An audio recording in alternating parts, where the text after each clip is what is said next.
can just say your names and introduce your business, and we'll go from there. Sure.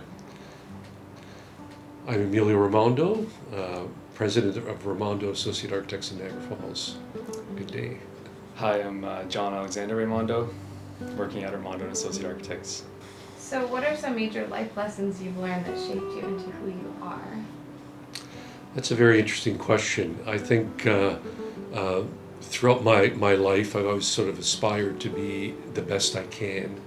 And I think along those lines, certainly things like personal integrity, honesty, have really shaped my life. I mean, I've sort of bound myself on those ethics, and in my own business, in my personal life with my kids, my family, my colleagues, and I sort of take that into my business life as well.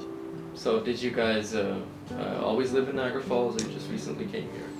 I actually grew up in Thorold, so I graduated from the University of Waterloo many moons ago in '82, and grew up in Thorold, and had the opportunity to start a practice in the Falls. And at the time, I felt Niagara Falls was a very unique, call it microeconomy, because it has a diverse nature of businesses and is closely rooted in tourism and commercial. So I felt at the time the greatest opportunity to sustain our practice was to work here in the Falls. So you guys probably have different answers to this, but what inspired you guys to get into architecture? Well, I mean, obviously having my father around was a big inspiration. Growing up, I was always exposed to architecture, so going to job sites or meeting some of my dad's clients, or bringing me to school in the morning and he's on a call for a project. So that was always interesting. But I've always liked it as well. I've always had an interest in it, and just the fact that you can be part of something bigger than yourself, right? It's not just about the other project, but it's about like creating an impact and impacting people's lives with the built environment. So I've always loved that ideal. Well, what's one piece of advice you would give us, to people my age? I think it's interesting. Architecture is a strange field because it's very diverse, right? It's multi-disciplines are involved, but I would say one of the strongest important requirements is just communication, right? Because you could look at architecture in terms of design. There's all different facets of design, or more in a literal sense in terms of more of an academic sense. But at the end of the day, in that position, you're working with many different people. You're working with people who want to share their ideas, and in turn you help them realize their aspirations of a built form, and it could exhibit itself in a building or an environment or streetscape or overall planning. But the intent is to keep an open mind, communicate well with your client.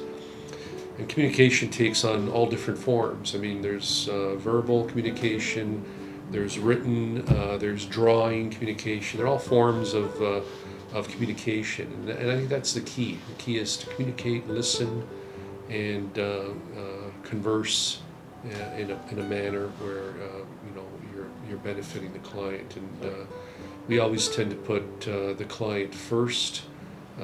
We're here as sort of a tool, a means to allow our clients to move forward in their ideas. So that's sort of our approach that we've taken. And architects take different approaches to that.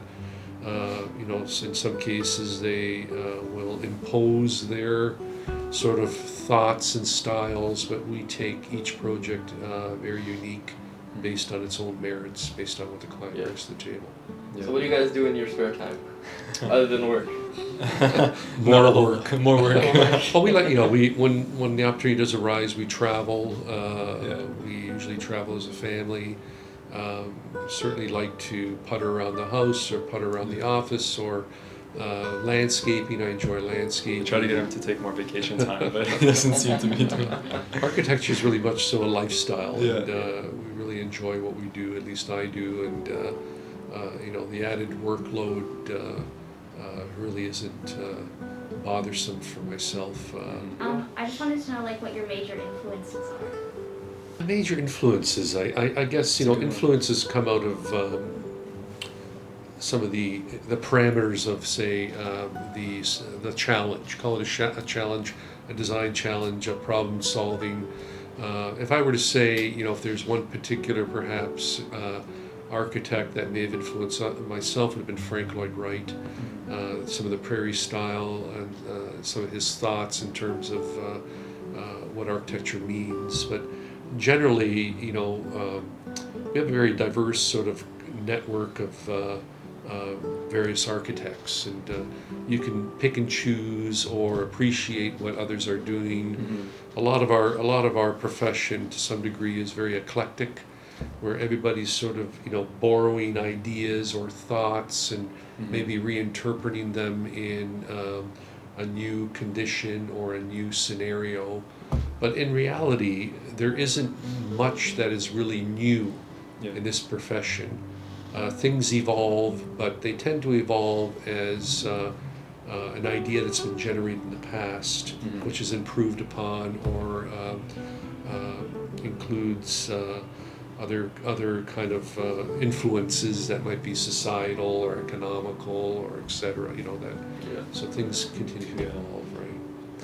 But certainly, I mean, one of the biggest features, you know, one of the biggest influences today is obviously sustainability. You know, energy efficiency, sustainability. Exactly. Looking at the environment. But even doing so, some of the, call it, ingredients of architecture have remained the same. It's just improvements to, and it's interesting. It's a very interesting profession.